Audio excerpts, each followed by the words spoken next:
भाई साहब, पाकिस्तान में मौत आ गई, मौत। मैंने कल ट्वीट भी करा था, ये देखिए मेरा ट्वीट। कल पाकिस्तान में आ गई मौत। मैंने इसमें यह भी नहीं लिखा चुनाव, अगर आप मेरा ट्वीट देखेंगे उसमें कहीं चुनाव का मैंने जिक्र नहीं करा है। लेकिन पाकिस्तान में ऐसी मौत आई है, ऐसी मौत आई है, मैं आपको बताता हूं। वो मेरी दो पाकिस्तानियों से कल बात हुई। क्या हो गया ये? मेजर साहब आप बताएं, क्या हो गया ये क्या? नहीं रहा, मोदी आ गया है। प्राइम मिनिस्टर नरेंद्र मोदी ने कामयाबी के बाद अपने राइवल्स को डंप करने के बाद उनको वार्निंग भी दी है। और ब्लूमबर्ग का ये कहना है कि इंडिया के प्राइम मिनिस्टर नरेंद्र मोदी की जीत के बाद अब मार्केट और ज्यादा बढ़ेगी। इंडिया और ये और बात है कि पाकिस्तान में जो इलेक्शंस होते हैं उसमें इलेक्शंस तो नहीं होते, लेकिन हमें पहले से ही पता होता है कौन प्राइम मिनिस्टर आ रहा है, कौन चीफ मिनिस्टर आ रहा है, कौन फॉरेन मिनिस्टर आ रहा है, किसको हटाया जा रहा है, किसको लाया जा रहा है। खैर, पाकिस्तान का प्रोसेस कुछ और है। हमारे यहाँ जो है, जो लोग फैसले करते हैं वो आपको मालूम ही है, हमारी स्टैब्लिशमेंट है जो कि ये डिसाइड करती है कि कौन आ रहा है और कौन जा रहा है। लेकिन भारत में वोट जो लोग देते हैं, यानी कि पब्लिक जो है, उसकी इंपॉर्टेंस है। जो पब्लिक वोट करती है उस वोट के ऊपर ही जो है फैसले किए जाते हैं, और उस वोट के जरिए ही कोई भी प्राइम मिनिस्टर या कोई भी पॉलिटिकल पार्टी जो है वो अपनी हुकूमत बनाती है।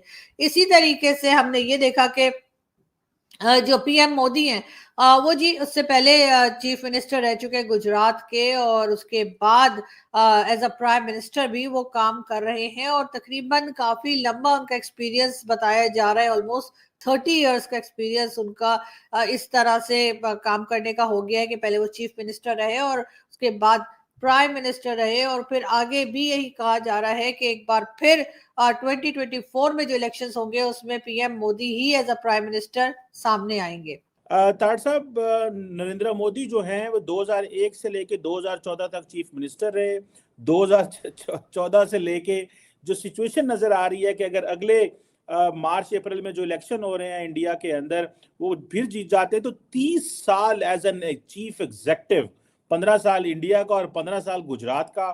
तार साहब 73 इयर्स का ओल्ड बाबा जी हैं, लेकिन उनको ऐसा हाथ और पल्स है यूथ, जवानों पे, बूढ़ों पे, खवातीन पे। How do you see, how is it going to impact and affect the South Asian politics and international politics अगर वो वजीर आजम बन जाते हैं, and the way he is going in that direction? Sir Cheema साहब, मैं समझता हूँ भारत की तरक्की का एक ये भी बहुत बड़ा सीक्रेट है, एक सिंसियर रजीम का। सिंसियर, मेरा जो एम्फोसिस होगा वो सिंसियर रजीम पे होगा।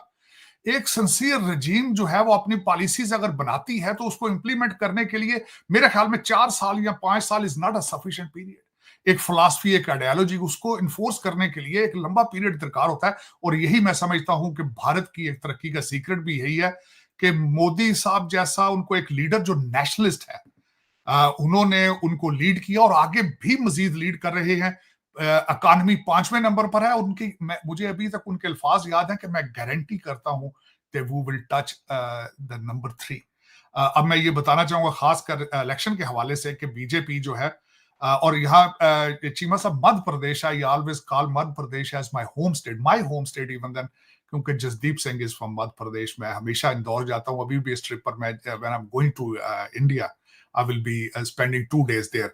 बल्कि मैं कभी एक ट्रेड डेलीगेशन के साथ गया था वहां पे। शिवराज सिंह चौहान जो कि वहां के चीफ मिनिस्टर हैं, आई मेट हिम।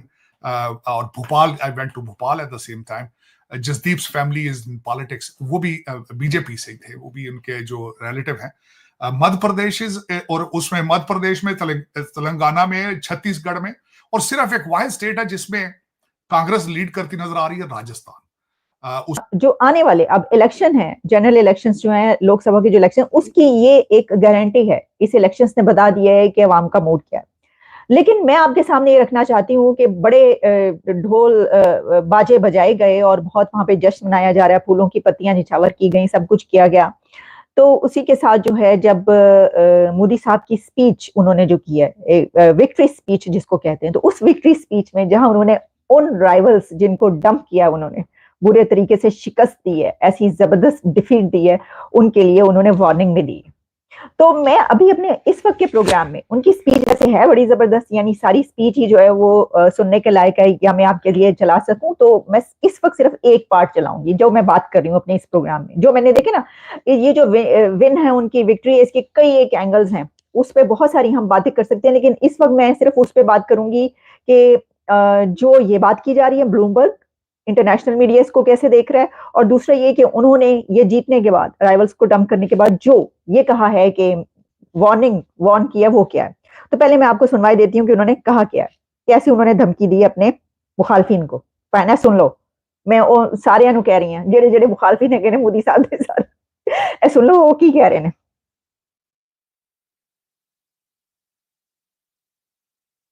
क्योंकि नकारात्मक शक्तियां अब तेजी से एकजुट होने का प्रयास करेंगी।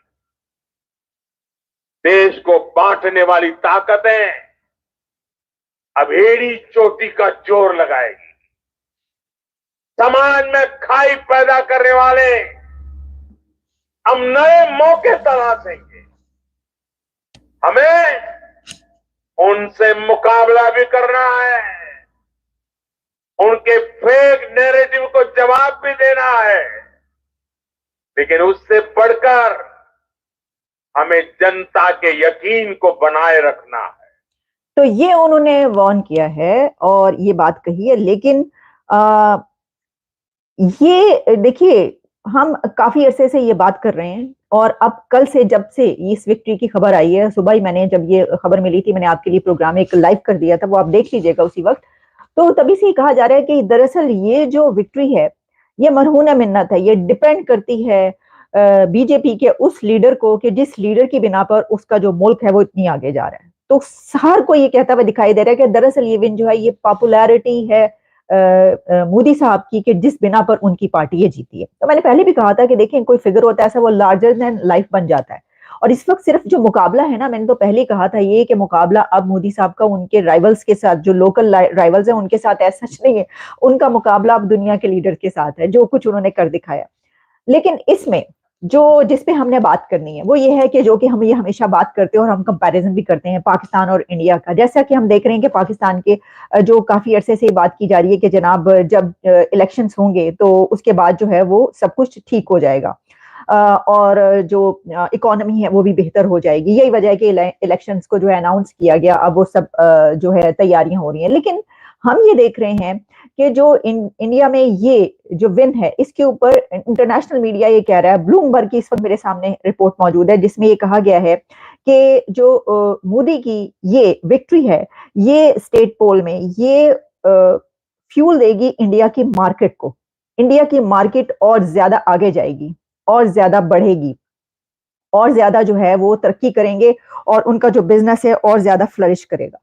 तो ये इसमें कहा गया है, और कहा गया है कि रूलिंग पार्टी जो है उसने 3 स्टेट्स जो है वो विन कर ली हैं, सेंट्रल इंडिया, और फिर उसमें काफी उनका जो तज्जिया है वो मिलता है। लेकिन उसके अंदर दरअसल बात ये की गई है कि ये जो क्रूशल स्टेट इलेक्शंस हुए हैं, इसमें पार्टी की जो बीजेपी की ये जीत है, ये इंडिया की जीत बनेगी, और इस तरीके से कि अब उनके जो फॉरेन इन्वेस्टर्स हैं वो भी बढ़ेंगे।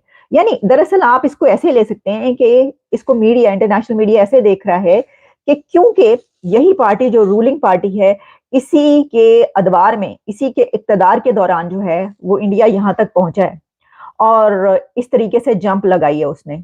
तो यही वजह है कि जब वो देखेंगे कि वही पार्टी जीती है और आगे भी अगले जो इलेक्शंस आ रहे हैं उसमें भी यही पार्टी इसका मतलब जीतेगी, तो वो तमाम इन्वेस्टर्स जो कि उनकी पॉलिसी से खुश हैं और वो समझते हैं कि हाँ, हम यहाँ पर अपना जो इन्वेस्टमेंट लेकर जा रहे हैं, तो इसका मतलब है कि यही पार्टी है, कोई और पार्टी नहीं आ रही कि हमें ये मुश्किल हो के हो, ये इनके तो रूल्स एंड रेगुलेशंस चेंज हो गए, ये तो हमें मुश्किल हो रही है, या जो हमें फैसिलिटीज दी गई थी